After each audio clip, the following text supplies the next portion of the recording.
Pemirsa, selanjutnya kita akan membahas lebih dalam mengenai perombakan Kabinet Merah Putih oleh Presiden Prabowo Subianto pada Senin sore tadi.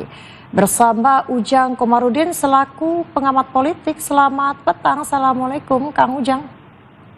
Selamat petang, Mbak Cica. Waalaikumsalam warahmatullahi wabarakatuh. Apa kabar, Kang? Baik, Alhamdulillah. Alhamdulillah. Baik, Kang Ujang, sore tadi kita melihat bagaimana Presiden Prabowo Subianto kembali melakukan kocok ulang Kabinet Merah Putih.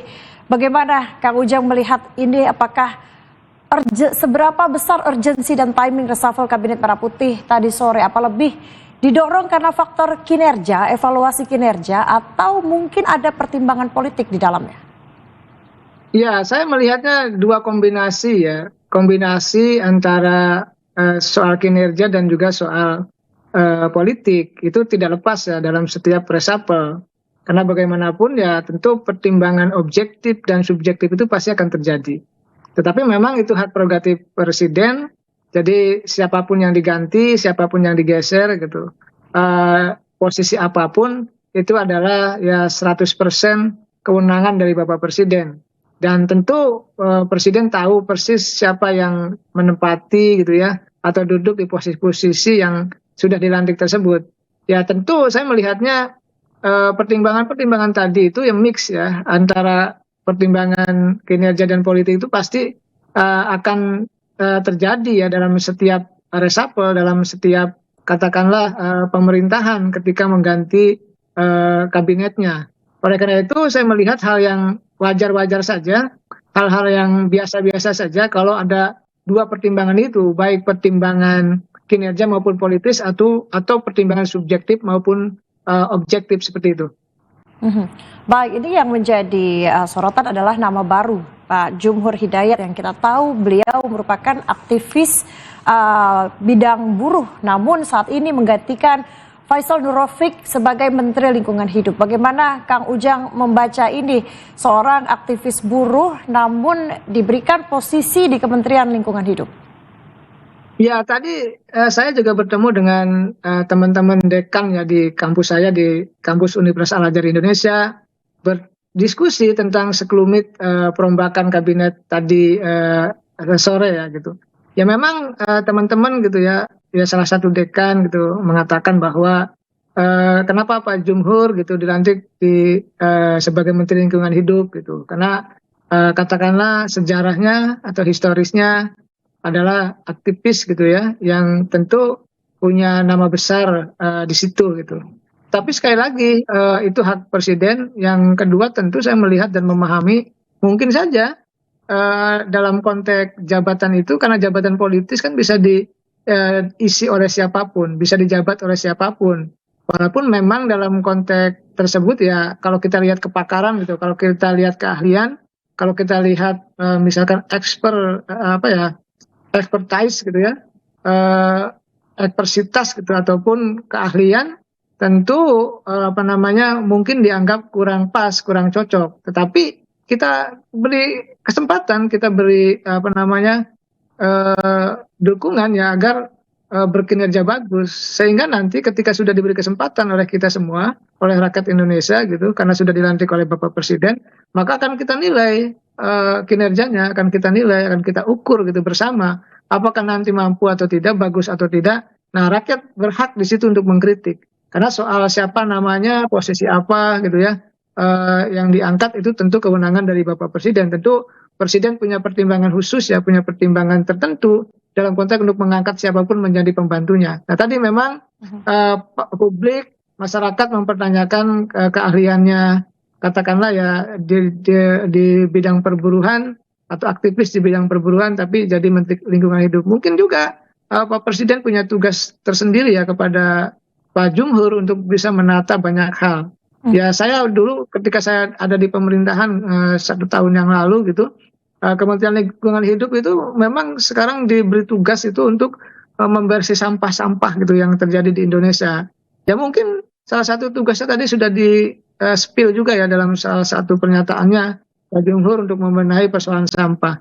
Ya tentu yang lain-lain juga kita lihat nanti kinerjanya seperti apa, kita lihat, karena tadi rakyat menunggu kinerja dari Pak Jumhur, karena tadi dianggap katakanlah ya keahliannya gitu ya, kepakarannya ataupun kehebatannya itu bukan di lingkungan hidup, tetapi di bidang perburuhan. Tapi apapun itu sekali lagi ini jabatan politis, tentu kita beri kesempatan, Ya. kita beri waktu untuk bekerja dengan baik sehingga kita nanti bisa menilai dengan sebaik-baiknya. Baik, kita lihat nanti bagaimana kinerjanya. Baik, Kang Ujang, ini salah satu yang juga menjadi sorotan adalah rotasi di bidang komunikasi pemerintahan. Apakah dengan kembalinya Pak Hasan Nasbi yang saat ini menjadi penasehat khusus Presiden bidang komunikasi dan masuknya Pak Kodari pindah dari Kepala Staf Kepresidenan saat ini menjadi Kepala Bakom, apakah memang ada upaya memperbaiki komunikasi pemerintah saat ini? Karena jika kita lihat ke belakang bagaimana ekonomi Indonesia saat ini sedang disorot dan juga program populis pemerintah yang kerap dikritik oleh publik.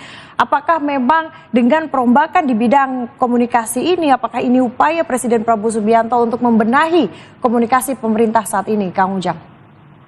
Ya, saya sepakat dengan apa yang disampaikan Mbak Cica ya tadi, walaupun bentuknya pertanyaan gitu ya. Apakah tadi memperkuat soal komunikasi pemerintah? Saya katakan iya ya, karena kalau kita lihat katakanlah Kementerian Komdiji ya, di situ ada Bu Mutia Hafid, itu kan jangan lupa itu komunikasi juga Kementerian Komunikasi dan Digital. Lalu juga kita lihat Bakom, Badan Komunikasi Pemerintah gitu, ada Bang Kodari gitu. Lalu juga kita lihat Pak Hasan Nasbi dilantik sebagai penasihat khusus bidang komunikasi. Artinya memang Presiden membutuhkan katakanlah tokoh-tokoh tersebut untuk bisa memperbaiki komunikasi yang selama ini masih ada kurangnya, masih ada minusnya, masih ada bolongnya. Apalagi ya kita tahu bahwa semakin ke depan semakin banyak tantangannya, semakin banyak kritikannya, semakin banyak pihak yang tentu ya akan mengawasi dan mengontrol dan mengkritik tajam pemerintah, maka butuh supporting system dari pembantu-pembantunya yang katakanlah mumpuni ya, yang ahli di bidang komunikasi. Ya kita sekali lagi tunggu hasilnya, tunggu karya nyatanya, tunggu produknya, ya, tunggu apa yang akan dikerjakannya oleh tadi ya tim-tim pembantu presiden di kabinet terkait dengan komunikasi pemerintah itu. Ya karena apa? Karena kita tidak bisa menilai saat ini. Yang kita bisa nilai adalah ketika mereka sudah bekerja, ketika mereka sudah menjalankan katakanlah perintah-perintah ataupun kebijakan-kebijakan yang sudah digariskan oleh Pak Presiden.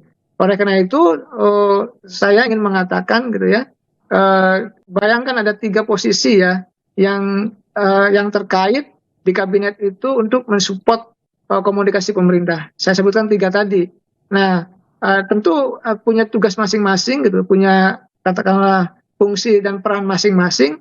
Tinggal bagaimana ke depan tantangan komunikasi publik ya itu yang berat, yang sekarang banyak disorot, itu betul-betul bisa diperbaiki dengan sebaik-baiknya. Karena kalau komunikasinya nggak bagus, sebagus apapun program presiden, sebaik apapun program pemerintah, kalau komunikasinya tidak bagus, kalau komunikasinya tidak disampaikan dengan baik, maka ya hasilnya juga akan, mohon maaf ya, akan tidak baik begitu.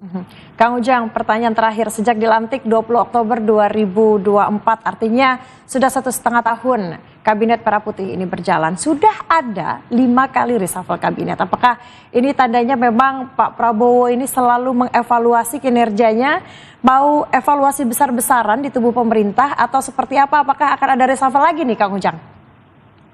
Ya saya sih melihat akan ada ya, entah kapan. Karena bagaimanapun menteri yang tidak bagus ya layak diganti. Menteri yang tidak perform ya perlu diganti. Ya, itu kan tuntutan dari publik, tuntutan dari masyarakat. Tetapi memang Pak Presiden juga bukan hanya ngelihat dari tadi sisi kinerja, tapi sisi politis juga, lihat dari keseimbangan gitu, lihat dari kepentingan dan lain sebagainya. Nah, saya melihat kalau bicara ke depan akan ada reshuffle, saya masih punya keyakinan akan terjadi reshuffle, entah kapan dan kapan lagi kita tunggu saja. Karena tadi untuk mengevaluasi, untuk menilai kinerja menteri itu ya salah satunya dengan cara mereshuffle. Karena tuntutan publik yang tinggi, yang besar, yang banyak kepada Presiden itu menuntut menteri juga bekerja dengan baik. Tetapi memang ada evaluasi atau catatan dari publik gitu. Misalkan mengapa menteri yang kemarin berbuat gaduh misalkan belum diresapel. Nah itu kan tandanya kemungkinan besar karena ada nanti resapel lagi. Oke. Kelihatannya Baik. seperti itu karena dinamika politik itu cukup cepat, cukup dinamis. Kita Maka lihat nanti kita lihat nanti Kita lihat nanti seperti itu. dinamika politik di. Baik, terima kasih Kang Ujang Komarudin, pengamat politik atas waktunya. Assalamualaikum, selamat petang. Waalaikumsalam, sama-sama Mbak Cica.